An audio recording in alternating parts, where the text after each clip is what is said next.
Today I am joined by Ward Toma. He is the General Manager of Alberta Canola. Thank you so much for joining me today. Good, good. So canola is kind of an interesting mix this year. I read that there was a lot of canola planted in Canada this year, but with the weather, with the conditions, it's not doing too great. Could you just tell me a bit about what canola growing conditions are like this year? Well, you're right. We had more acres put in than last year, which is a good thing. We're attracted to it, so that's good. And we had a really good start to the year. We had from top to bottom in the province, we had pretty good conditions planting, and then things started getting worse in some spots. The south kind of started drying out right away, and by beginning of June, they were kind of in some stressful situations. And in the piece as well, they planted and didn't get any rain. Everybody had good soil moisture, and so that was helping things carry along. And then by mid-June, it really started getting hot in the south, and that's started really negatively impacting the crops. And then that super hot weather that hit the entire province in the third week of June, beginning of July, really finished off a lot of acres in the south, as well as some of the acres in the north where it really got hot. And that being said, there's still, a good portion of acres out there that are doing okay. They had good soil moisture. They had rains. They made it through the hot weather. So they're still coming out with a crop.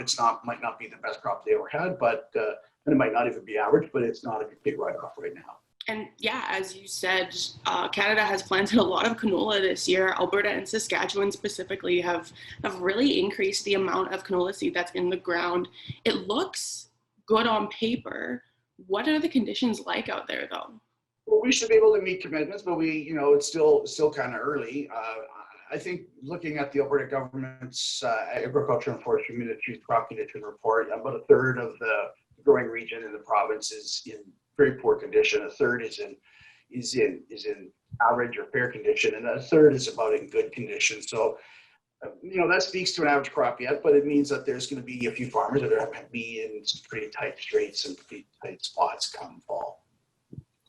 And I imagine it's really hard because really all farmers can do is watch the forecast and hope for the best. This is a very stressful time, and droughts like this, we've been through this before, and it is very, very stressful on farmers, and farmers need to know that there are resources out there to help them through this, either from a farm business standpoint, from a crop protection standpoint, or from a mental health standpoint. If they need someone to talk through their troubles and their worries and their concerns, they need to seek out those resources to be able to help them with their livelihoods and their families. And obviously we can't predict what the yield is going to be at the end of the crop year, but going at the rate that we are going at, what is the long-term impact of that? The longer concern is that we don't have enough canola seed for all of our buyers, and that includes the crushing plants that we have here in Alberta, as well as our good customers in Japan, the United States, and Mexico, as well as China. Will consumers see a difference on grocery store shelves with canola? It's entirely possible. I mean, the Alberta is right now on the edge of a very wide drought. Saskatchewan is pretty much in the center of it, as well as this harsh weather is hitting a lot of the growing regions of the United States.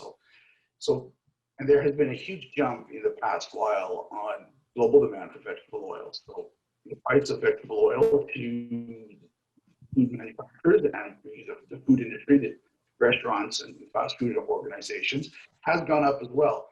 So it is entirely possible that we will start seeing food inflation in some areas. So, I mean, the price of the frying oil and McDonald's for French fries is probably a very small portion of the cost of the French fries, but it is going up. And that is something that we're starting to hear more and more about, is that food inflation is going to be coming up. Absolutely. I think that's a very, very important point as well. Thank you for bringing that up. Well, thank you so much for being able to chat with me today. No problem. All right.